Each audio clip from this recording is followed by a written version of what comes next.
तुकोबाला वाटतं ते बोललो, ते घर लिहून घेतलं. मी फार अन्याय केला देवाचा. फक्त 2 खंडीत जाणे घेऊन, बाकीचे सगळे तुकाराम भावांचे करे. ते जाणते त्यांना परत देणार. अहो, शेत माझा आहे. शेत तुम्हाला खंडाने दिलं म्हणून तुम्ही त्याचे काही मालक नाही झाला. त्या आईची दुक्याच्या घरी दाणे भरणारे तुम्ही कोण उपसंब? आपला जो कोणी ठरला आहे तो आपल्या घरी चालत येईल. बाकीच्या धान्याची विल्हेवाट लावायला माझा मी मुख्य आहे. चला रे, घरा गाड्या घेऊन चला तुकाराम भावांच्या घरी. घरा गाड्या? अहो, तोंडात नुसतं बडबड करायला काय जातं?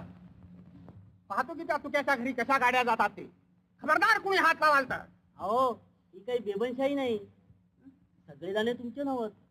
तुमच्या खंडावर तेवढा तुमचा हक्क. तुकोबाचं घर तुम्ही लिहून घेतलं नसतं का तर तुमच्या बोलण्यात काही अर्थ होता. शेतामध्ये ढोरं घालून छान कुणी बिचाऱ्यांनी तुकोबाचं कल्याणच केलं म्हणायचं.